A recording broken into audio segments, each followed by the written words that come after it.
First of all, I just want to say that I've missed you guys. I miss your funny stories. I miss being able to see your amazing artwork. I miss some of our discussions. And honestly, I just miss being able to see your faces. I'm planning on posting 3 videos a week, hopefully. Some of the videos will be like today's video. They're just informational and maybe hopefully a little entertaining. Some of the videos will be projects that you can follow along with at home and create with me at home. The schedule for when I'll be posting these, I don't have figured out yet. As soon as I figure that out, I'll let you know. And hopefully the quality of the videos will get a little better as I practice and as I do this more often. I'm really wishing that I had some of you guys, some of my students here that are good at videoing themselves to help me with this. Today's project is just something that I've been working on. It's a tool that I sometimes use to make art with. It's called a Woodburner.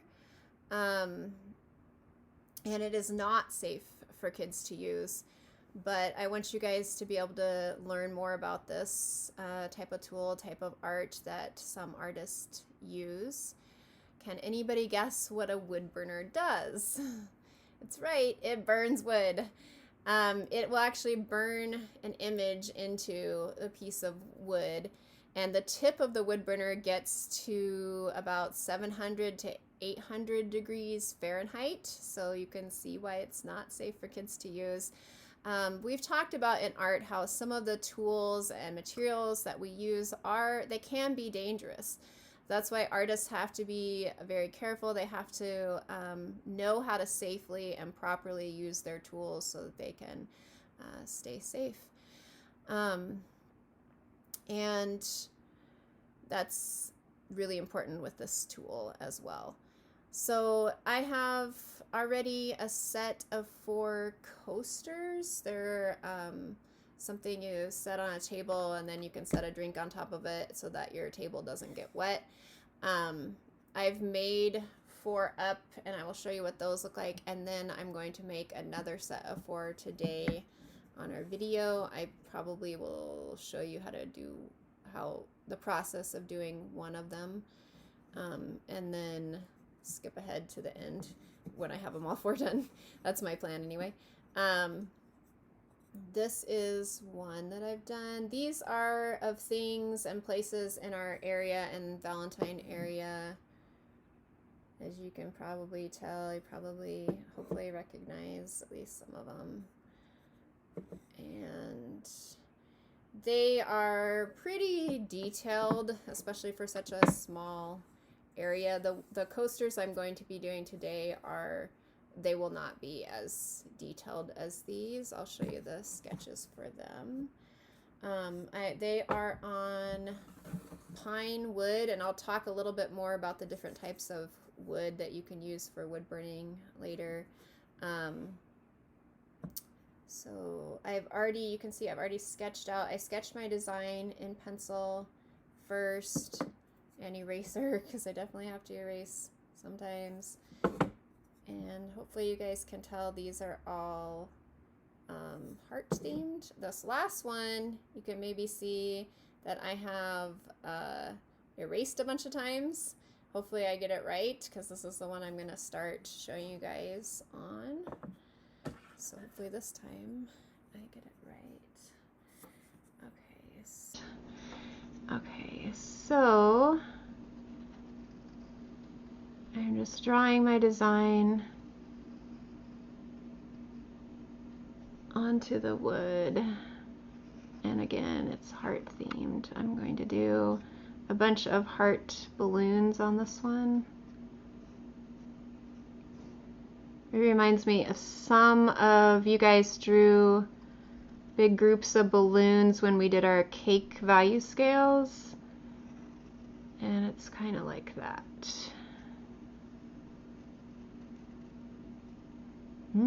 Should I put another one, or should I leave it? Maybe one more.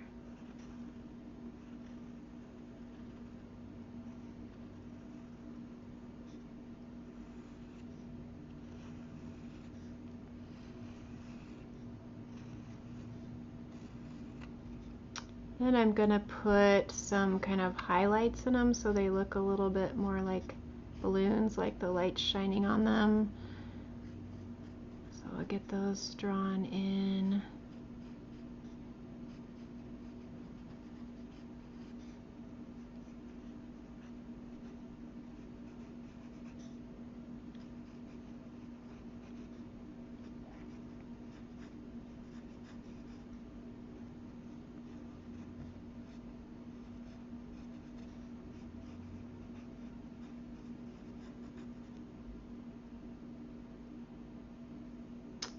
Okay, that's gonna be good enough for now.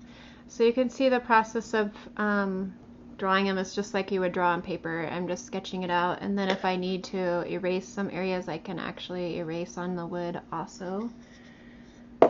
I'm going to start with this one because I'm wanting to do some different kinds of techniques, wood burning techniques on it, so I can show you a little bit more of the different kinds of things you can do.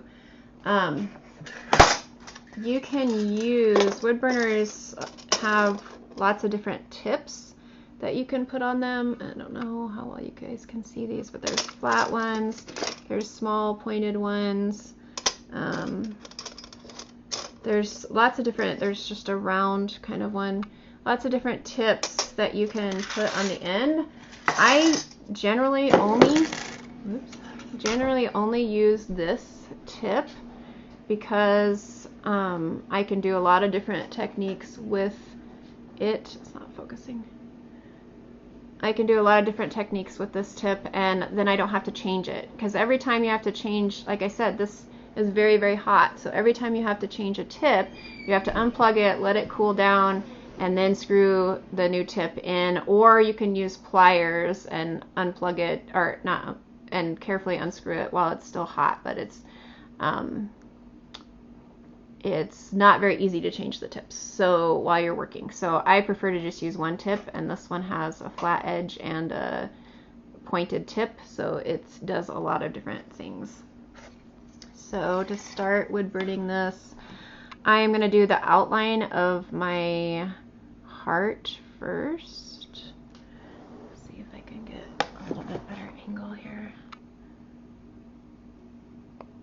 And once you press the tip onto the wood, you can see the burn mark it makes.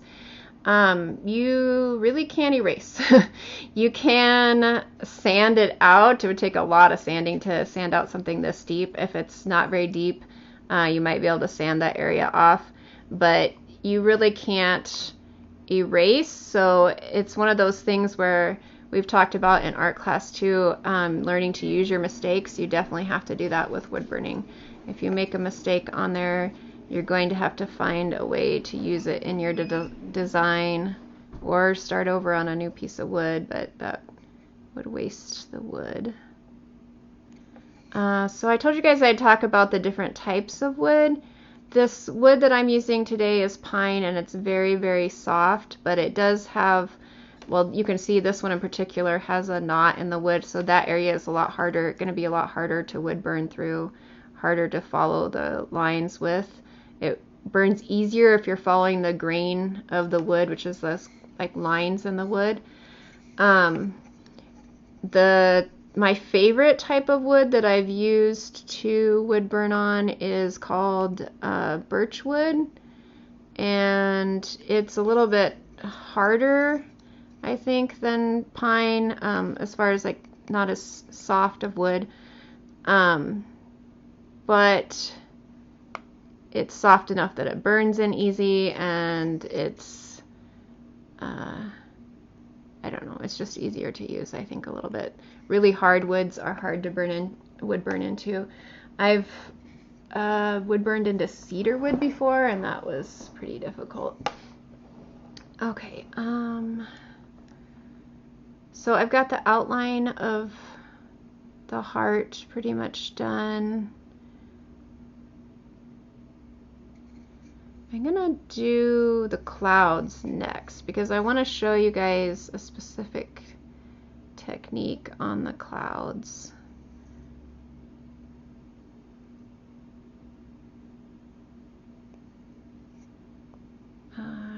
now I'm still just doing the outline.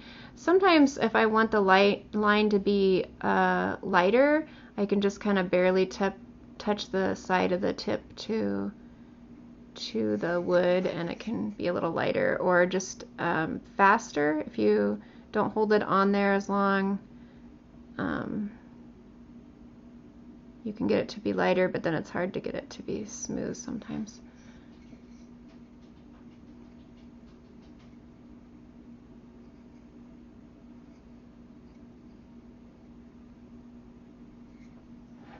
Oh, I don't have that up as far. Sorry. That's what I wanted it for you guys to see.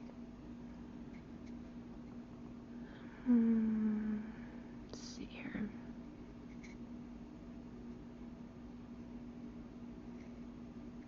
Okay, this I got a little darker than what I was wanting, but now I'm going to use that mistake and just go ahead and make it dark. And this is the other technique I was talking about.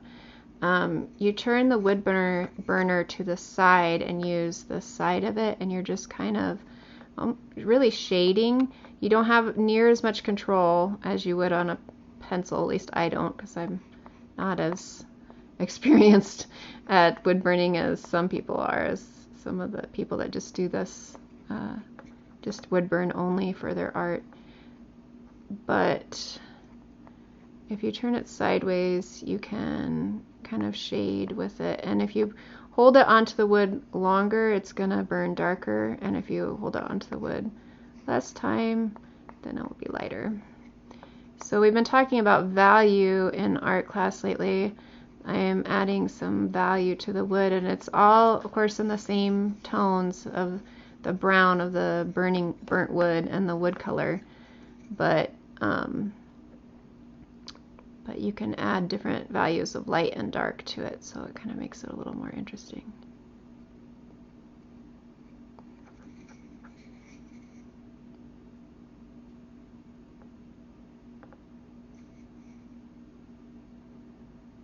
I don't know whether I want to shade in my balloon or not. Now that I shaded in the clouds, I kind of think I don't want to shade in the balloon.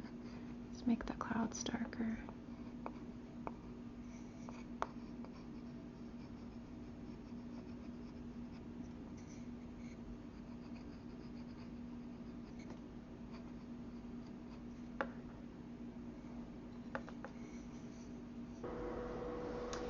Okay, I'm back and I have finished all of them. I'm just going to do the last finishing touches on one of them.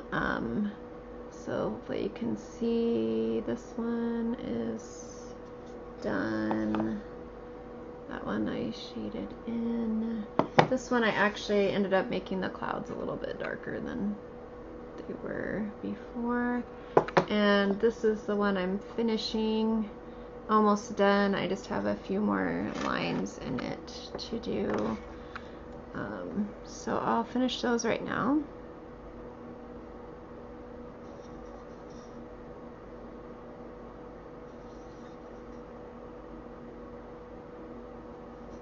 And be in here a little more.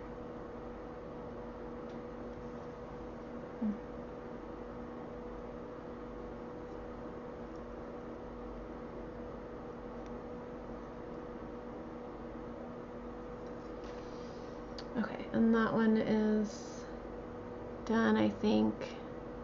Oh, I see a kind of a mistake. Maybe I can fix a little bit. Maybe I should shade under here since I made that mistake.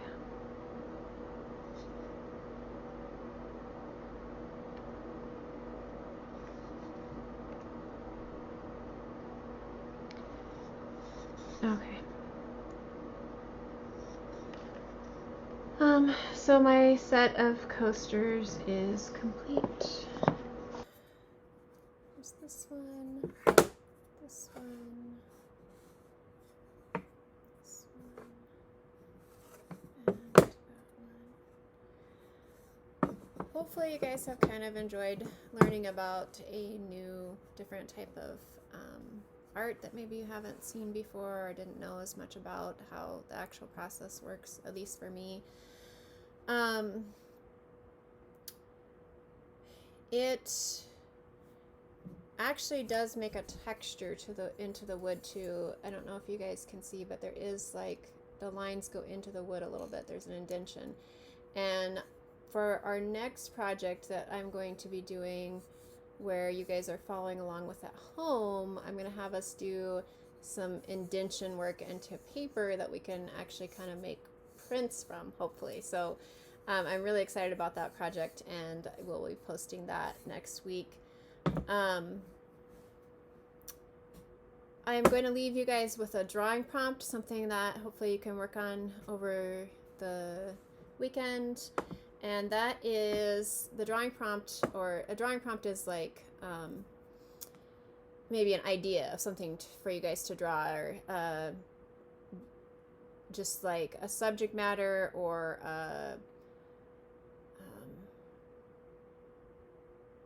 concept. I don't know how to say that in another way, but it's something for you guys to get ideas for what to draw, and then you just go from there. You have this one word or this one sentence, and then you draw whatever your imagination takes you from that one word or one sentence. I know my art club students know what a drawing prompt is, but the rest of you guys, we haven't really talked about that in art before. So the drawing prompt is the meaning of your name. I Googled my name, Lacey, and the meaning is like from Lassie, some place in France. So I'm going to try to come up with a drawing that might have something to do with the meaning of my name. A lot of you guys will have a lot more meaningful meanings to your names, maybe, that you can think of something to draw for. It could be your last name also. So think about something you can draw that would represent the meaning of your name. And I will see you guys next week. Bye.